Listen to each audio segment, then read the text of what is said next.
All right, guys, we're back with the Screen Team on today's Talk 930 KWOC. The show is being brought to you by Whitworth Gift Chest Jewelers, where Walmart is next door to us, and also Fearless Social and Poplar, Bluff, Trial-Wall. While you have a moment, want to remind you to check out our website at www.screenteampb.com. You can check out reviews of past shows. You can also check out our reviewers. They have a list of their favorite actors and movies, and you can kind of get to know us a little bit more personally. So go to screenteampb.com.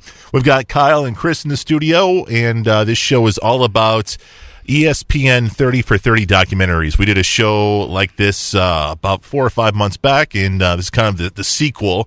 And speaking of sequels, we've got the U Part 2. The U Part 2.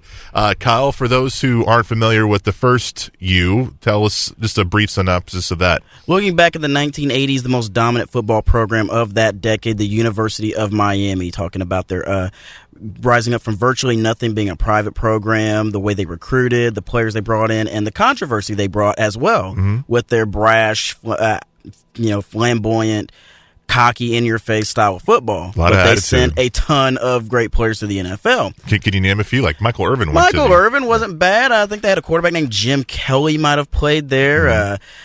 Bernie Kosar, Vinny Testaverde. They weren't bad football players from what I hear. Right. So, okay, that was the first part of the documentary, the U Part 1. What's the second one about? This is following up after the down period that Miami had from 1995 to 1998. Butch Davis took over in 1995, having to rebuild the program after a slam piece was written about the program, saying the University of Miami should drop football for all the problems they were having. Butch Davis completely cleans up the program. He starts bringing in some quality players, maybe one you'd recognize, Edgerrin James from back in the day, solid running back. And by the year 2000, Miami is back in full force. So, I'm sorry, I don't mean to stop you. Did the documentary get into why the U was having issues in that? No, they did not. That was at the tail end of the first one. It's just a brief sum up of that, tying the end of Part 1 to Part 2. They started having more problems. It came with the rapper Luther Campbell and his very salacious music that he had back in the day. There were rumors he was feeding the players improper funds to take care of themselves. And so was there any violations with the NCAA? That is highly illegal. Nothing was proven, but with all the bad history that program had, it was very obvious. It's probably true that they did this. It's kind of a slander the way I look at it. Okay. But Davis is cleaning up the program, and he's brought in a crop load of quality football players by the year 2000, and the U's looking like they're back again. They're back. They're back. So, with every documentary, there is scandal. And what's the scandal here in Part 2? Ponzi scheme. Ponzi scheme, really? Yes. Unwilling. They were not aware. About the year 2007, to jump ahead a little bit, they a supporter of the program named Nevin Shapiro, who currently is in prison for feeding improper funds to the program, and the players accepting it. He was funneling hundreds of thousands of dollars to the Miami football program. He even had a building named after him. But he was completely under the radar. Nobody knew where he came from, but he was running out through the tunnel with the players and everything like he was like a cheerleader or something. He would literally run through the tunnel, but he was feeding all these players all this money. And it wasn't just that year. It was going all the way back to when they won a national championship in 2001. This went on for years. And once he got busted, the NCAA started to filter through the program. But Miami, finally taking some responsibility for themselves, actually put themselves on a self-imposed postseason ban. Does that really help? I mean, if you put yourself on a self-ban, does the NCAA be like, all right, we're not going to do anything else? No, they're going to. No, they keep heavy tabs on you to make sure you follow through on what you promised. Yeah. And Miami did do that, and it showed on the field. They struggled, but to jump back a little bit, 2001 was their best year.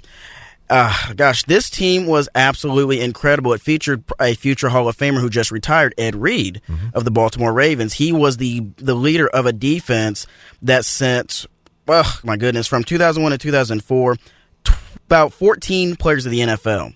Unbelievable, 14. Including the late Sean Taylor. You also had guys like Jonathan Vilma, who've had a long, productive career. On the offensive side, Andre Johnson of the now Indianapolis Colts, as weird as that sounds.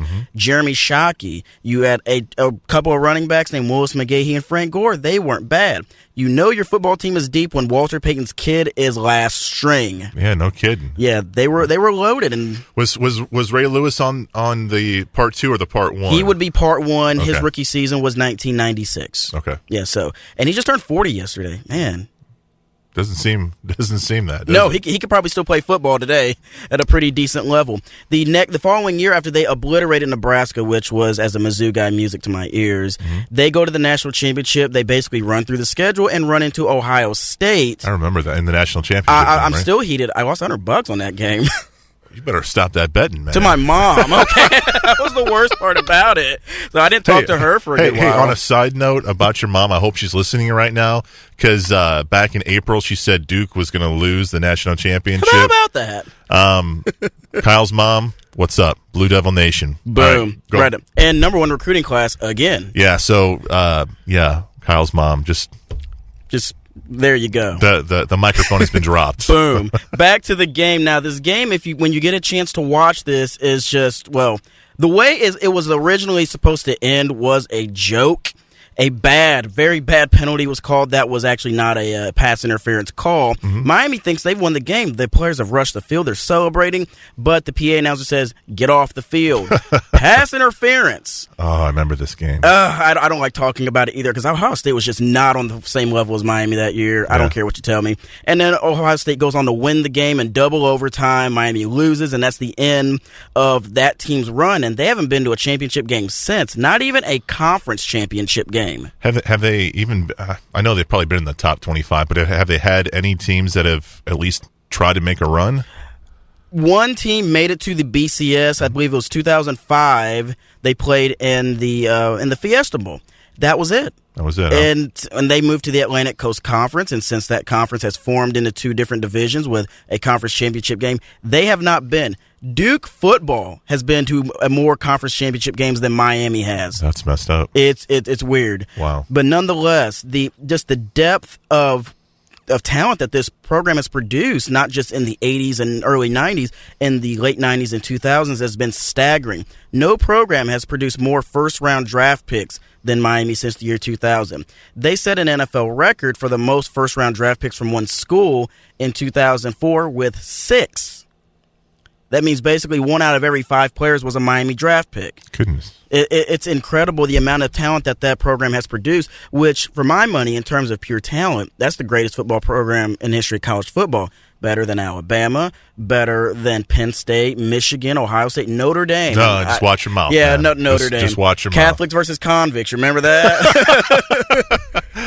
So, all in all, the documentary, did you think this one was as good as the first one? You think it was better? I mean, it was really good. I just thought, well, at least from an entertainment value, that the first one was a lot better. Just seeing all the dancing and the antics and the taunting when they called up Brian Bosworth and said, "Come out and play," and all that stuff, like the Warriors, stuff like that was just so wild and uncharacteristic of the times, if you will. And in 2000s, they did it a little bit more clean for a good while. And then, let me get to this, then you'll find out there's a group of players known as the seventh floor crew. They made up their own raps. Definitely not appropriate for the screen team. I'll leave it at that. We'll leave that one for the film room. It was a tremendous documentary. All in all, when you look at it, you're just going to think, and especially if you're a football fan, like, all these guys went to this one program. Within 30 years, they produced all of these guys. That's a scary football team. So in the past 10 years, we've had some mediocre Miami football teams. So do you think we're going to see a U Part 3, or we have to wait a few more years for that? We'll have to wait a few more years. They had to. Their current coach, his name's Al Golden, came in from Temple University, and when he was asked at his press conference why the University of Miami, he said, "Are you kidding?" That's all he said. Are you kidding? You take that, and he's done a good job cleaning up their program. He had a couple of first-round draft picks this year, including a stud running back named Duke Johnson. He's doing a good job running a honest, clean program, but he's got to start winning to get back to that U tradition, because you can't be in the same state with Florida State and all they've done lately. That's got to eat at you. It's The U Part 2, and it's a 30 for 30 documentary produced by ESPN. Coming up after the break, You Don't Know Bo. We'll get to that next on Today's Talk 930 KWOC.